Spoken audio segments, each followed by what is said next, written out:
Hey everybody, welcome back. Mark here from Home Slots. So we're going to do something a little cool today. We're going to go behind the scenes and look at some of the menus on this IGT G23.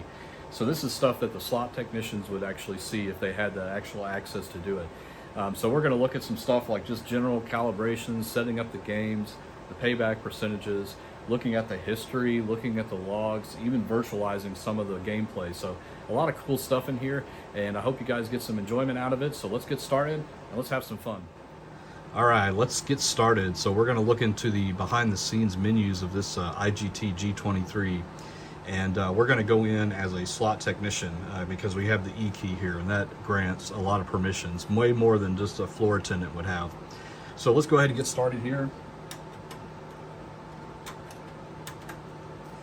Just putting the E key in. All right, so let's take a look at accounting. So accounting is basically the ins and outs of the coin in, coin out of the machine. So we can go in here and we can see all kinds of stuff. We can see the amount of bills that have been inserted into this machine. It's all zero because I've only done ticket in, ticket out on this machine. So, but you can see the number of count for different values of the different bills. And then same with cash, coin, credit. So we can look at a specific game if we wanted to. Let's say slot, let's pick the top dollar.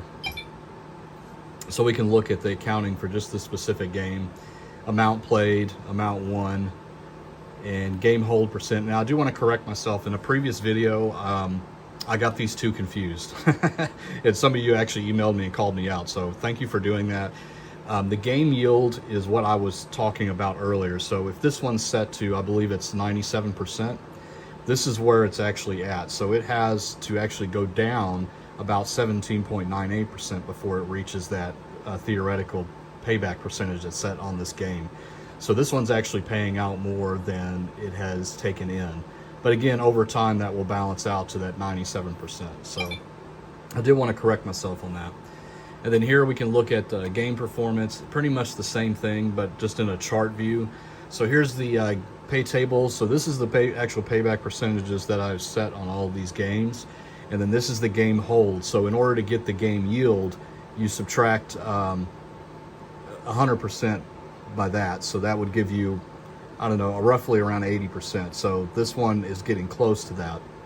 It's not as far off as it looks here because you have to subtract 100 from it. So anyway, here's the game's performance, how many have been played, where it's at, basically how it's performing. So they can record all this data, and they do have a server in the back that actually they can view this data as well. But again, it's a central server, but it's not a server that can control the gameplay. It can only allow them to see the accounting records. So somebody in the back could be looking at this and see the performance of each individual slot machine or game, but they can't manipulate the game in any way. So keep that in mind. And then progressives. We don't have any progressives on this machine, so that's not going to show you anything. And then you can look at the different tilts. So bill jams, validator tilts, etc., touchscreen tilts. Everything's pretty zeroed out on here. All right, so here's another one, is a history. So this is cool. So I can actually go back in time and see the previous game. And it's actually showing me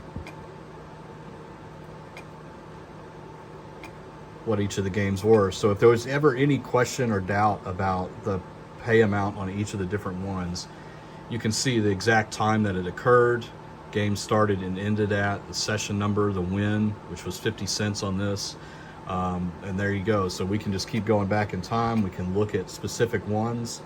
So if we're looking for, say, somebody had a question about a play and thought that they didn't get paid correctly, we can actually go back and take a look at these things and see what the actual pay is. So that's pretty cool. And then logs. So this is helpful for me or slot technicians. So anything that happens gets logged. So if we look at the events, let's look at, say, all events. Like I mentioned before in a previous video, this basically everything that ever happens to this machine is logged. So there's never no question, or if something needs to be audited, we can go back and see all kinds of stuff. Game start request, cash out stuff, changing denominations, all that kind of stuff is basically logged. and there's no way that you could just try to get something past this machine. It's going to know about it. So that's always kind of fun to see. And another one that I always look at when I have issues is the errors and tilts. So if I'm having a touchscreen issue or a bill validator, printer, anything like that, this is really helpful because I can go in here and see what the actual issue is. And this is a big advantage of the newer machines, because the older machines, they don't really tell you much. They just say there's a general error and you kind of have to troubleshoot to figure out what it is. Here it'll specifically tell you what the tilt is, which is basically the error that's preventing it from playing. So here we go. We can see all the different things. Bill validator, device offline, things like that. License tilt, etc. So kind of cool. That's very helpful for a slot technician to go through and really look at things. So, and all kinds of transfer in, transfer out. That's like for your free play, so they can go and look at those numbers, progressive wins, etc. License, pretty boring stuff, honestly. It's not very helpful. And then here's some, I mean, this is getting really nerdy here, but basically if you need to really jump into troubleshooting specific devices in the machine, say like the monitor or the brain box, the CPU, if there's any heat issues with the CPU, they'll show up in here. So you can basically see everything there, which is kind of cool. So out of service, so I can put this machine out of service.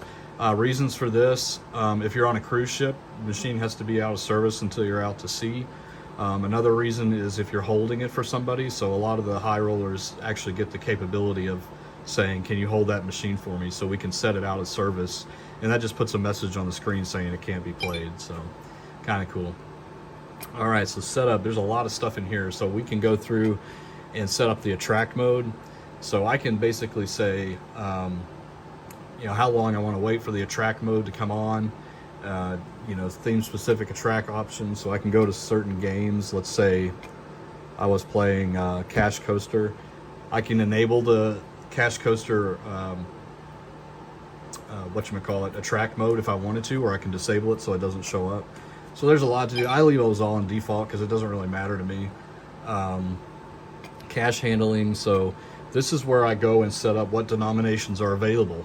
So we can go in here and say, here are the different denominations that are available for an operator to select, and I'll show you that screen in a second too. But you can also you can unforce restrictions, and this allows you to actually go nuts here, all the way up to $5,000. So that's kind of crazy, right? I have done some spins on that for here. It's fun. Not that you would ever see that in the casino, but anyway, these are like soft and hard tilts. Basically, soft means you can still play the game. It's just going to flash the light at the top and report an error. If it's hard, it means it halts everything on the machine until it's fixed. So, for example, if there was a bill jam, you know, somebody put a bill in and it got stuck, it basically halts the game and says call attendant. But we could turn that to none if we wanted to, which is a bad idea, because if something gets stuck in there, you really want a slot attendant to look at it. So anyway, you do have full control over what you want it to basically ignore or to keep going. But the defaults on here are pretty good. So limits, this is like setting your jackpot limits. You know, what do you want it to happen whenever there's a jackpot, like $1,200 or more, and also how much cash is allowed in the machine. So right now I have it set the default, which is $100,000 for the credit limit, but I could go all the way up to $1 million on here if I wanted to. I can increase the cash limit to 100,000, and then on the next screen here I can actually set the forced hand pay amount. So right now it's set at 1,200. I could put it at something ridiculous if I wanted to, but that option is there. It's very easy to set. And then monetary type, this is just like, you know, if it's dollars, euros, things like that. So see, you can change the euros like that, pounds, etc. So there's all the different kinds of monetary values inside of there. So communication, this is pretty boring stuff. This is mostly for the ticket in, ticket out. So this is how you set up the ticket in, ticket out. I have done a video on that, I believe, for this machine, so go check that out if you're interested. And here's the ticket information, so I can actually put in whatever I want here. So right now the default is always your establishment, but I could type in, you know, home slots on here, and when I print the ticket, it'll actually put that on there. So that's kind of cool. A lot easier than the older machines, believe me. All right, so game, this is the good stuff. So here is where we can actually go and enable and disable certain games that are shown on this machine, as well as the payback percentages and all that. So if I go to, say, Bells of Ireland, here is where I can actually set the payback percentages. So these are all the game tables that are available in their payback percentages. So here I can go and change those, and then I can set what denominations I want available. So this one allows more than one, so I could do 1, 5, and 10 if I wanted to. So now whenever you go to that game, you can select from each of those different values there. So that's kind of cool. One thing to note though is you can't make any changes like this if there's any credits in the machine. There'll be a warning at the top and everything will be grayed out. So the machine has to be idle, and there can't be any credits, active credits on the machine. And this basically what that means to you is that they can't do anything like this if you have active credits in the machine. So they can't manipulate your gameplay or anything like that. But I do want to say, and because this comes up a lot, is, you know, do they change the payback percentages certain times a day, or, you know, on the weekends? You know, is it easy to do? The answer is it's actually pretty easy to do on these later style machines, but that doesn't mean that they can do it. The CPU box door has a lock on it, and also has the security tape on it that prevents somebody from tampering and opening that door without gaming commission or management or anything there to view it, to put the security tape back on. So it's a very arduous process in the sense that there's paperwork. The gaming commission has to be notified that you're making any kind of changes to the game. It has to be documented, and it's just not something that they need to do, because they're going to make money off of these games regardless. You know, they're certainly happy with having a machine set at 90%, and they're getting 10% over the lifetime of that machine. That's a great proposition. It keeps the players happy, it keeps management happy, because it's a game that just sits there and takes money and pays some of it back, but they keep a lot of it. So so there's my explanation of that. But so general options, this is more for you know, just what interactions you want with the machine, like the cash out celebration. That's when you hit cash out, you can see like the little dollars and coins spitting out. You could turn that off if you wanted to. This one's kind of cool here, display game payback percentages. So this is actually an option. It's defaulted to no, of course, and I don't know of any casino that would ever set that to yes. But here I could actually set it, and it would show me when I go into the slot machine game what the payback percentage is set to. So not something that you would ever see, but you know, there you go. It's definitely possible. And then double up stuff. If you're not familiar with double up, this is something that I think a lot of Class 2 machines have. I haven't seen it in a very long time, but I guess it exists. And that's if you do have a win. Let's say that you win $100 on the machine, it's going to get you a chance to basically do double or nothing. So you can pick a card or pick a number or something, and if you win, you get $200. If you lose your original $100. So I've seen those on like online games and stuff, but I haven't seen those in casinos, at least not here in the US. So maybe they exist. Let me know in the comments if you've ever seen those. Manage packages. So this is how, if I needed to install any games, I could do it directly from here. So I'd put another USB stick in there with the game software on it, and then it will allow me to add the game to the machine. And then package requirements. This is basically showing what it's complicated, but I'll make it real simple. So for each game, there is a GT and a GC file. Think of the GC file as the actual game file itself. Game code is what I say. It's probably not what it stands for, but that's what I remember. And GT is the linked file. So there could be GT basically has the general nature of the game, where the GC file has the specifics. So sometimes you have a single GT file, but you have 5 different GC files that use that same GT file.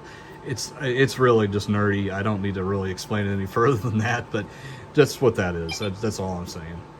And then theme specific. So here, certain games have additional options. So if we go to top dollar multiplay, you can actually turn the sounds off and on for what the reels sound like when they spin. Some other things I've noticed, like for top dollar, you can turn Bill Cash off. Bill Cash is the name of the character that's on there, so if you think he's annoying, you could turn him off. Which is it's just additional options for some of the games that you can basically pick through. So most are grayed out. As you can see, there's just not much you can do.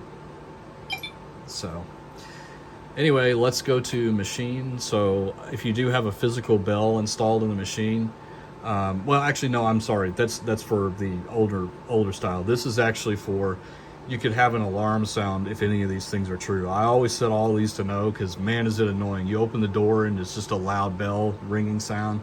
It's just not good for home use. But you know, some casinos will set that because they don't, if somebody's trying to open the door or something like that, it would definitely alert them that something's happening. So button, this is the button panel behavior. So as you see down here, you just want to be able to match the behavior for the certain button panel that you have. So that's what that is. This is for asset tagging. So you know how when you go to casino, you have certain like numbers printed on the machines. This is so they can match it inside of the software itself, just so they can make sure everything's aligned. So I can set a serial number here, which will print out on the ticket in, ticket out, and then the floor location, the model, all that kind of stuff. But it's not necessary, so I just leave those blank. So cabinet lighting. So this is, as you know, this is a G23. So you see how everything's blue right now, like up there, that one's blue.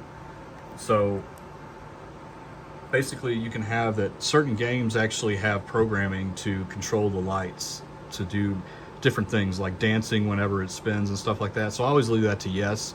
If you set it to no, then you can basically set it to the light color that you want. So you can basically pick from a bunch of different ones and even go to a custom color if you wanted to. But I'm gonna leave that set to yes because I like the game to control that. Candle, that's the thing at the top, you know, that flashes. As you can see, it's going off right now because I have the door open. But you can do different, you know, patterns and things like that. Clock, that's pretty straightforward. That's just the time and date.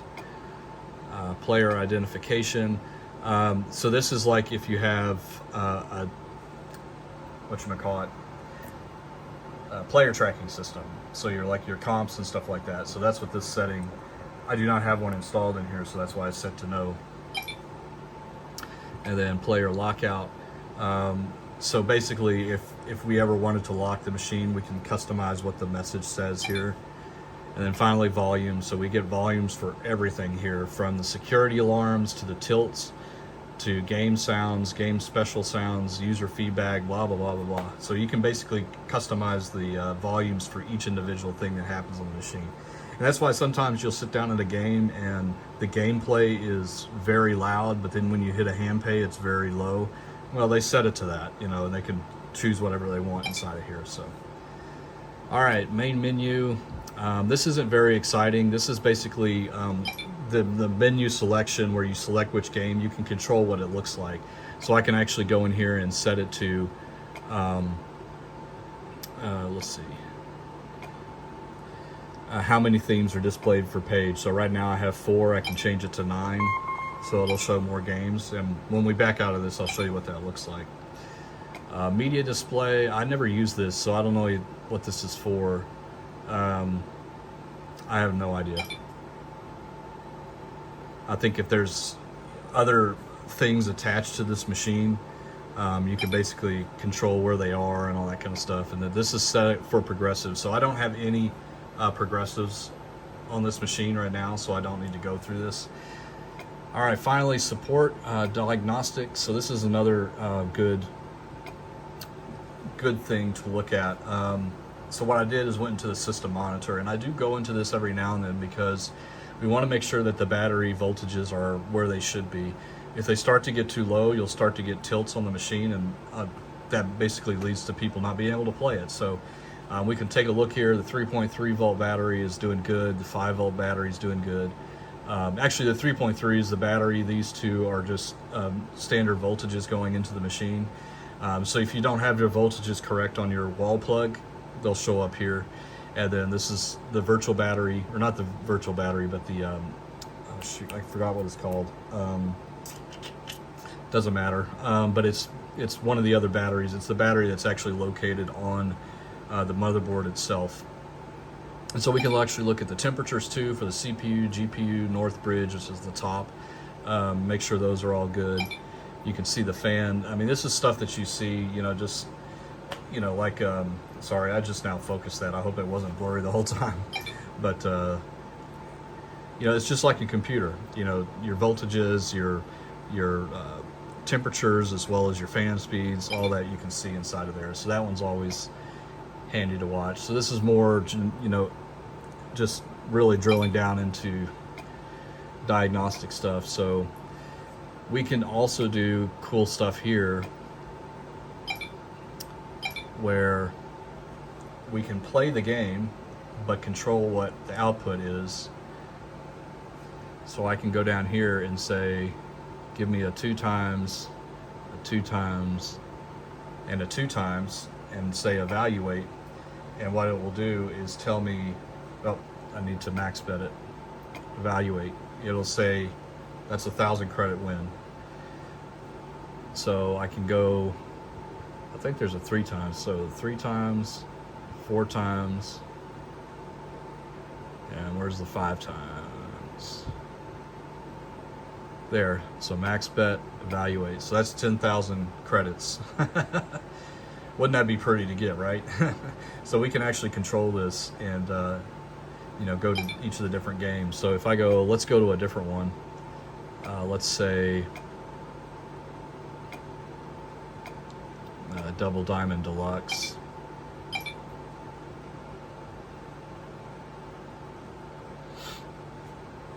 All right, so I'll do the double diamond, double diamond, double diamond. So that's 2,400 credits, and basically you can just see what it looks like. So that's kind of fun. And I don't know what this is.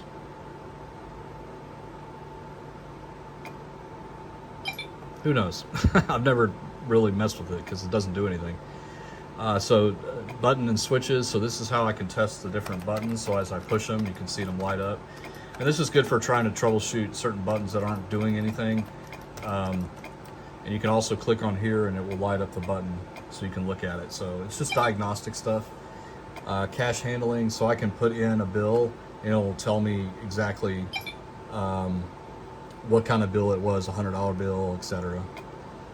So alignment, so we can do, you know, check the alignment, make sure nothing's fuzzy. Just charts like that.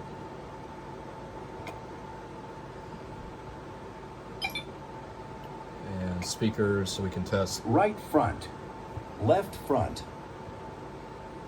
I don't have the rear speakers on this one, just the front speakers. So anyway, comm analyzer, I don't really deal with this. This is more for the ticket in, ticket out. You can basically look at what it's doing. Right now it's not doing anything because I'm not putting any bills in, so kind of cool. All right, let's see. Touch calibration. So if the touch screen is off, I can actually go and recalibrate it. And I don't know what this does. Probably nothing. Probably locks the machine. Yeah, so stop. All right, then just version information. So the actual device, what security key I have in there, that kind of stuff. So anyway, that's pretty much it. There's a lot of stuff in there, but people have always asked me like what is actually behind the scenes in these slot machines. So I thought, hey, I'll just sit down and film it a little bit and walk you through each of them. So pretty cool.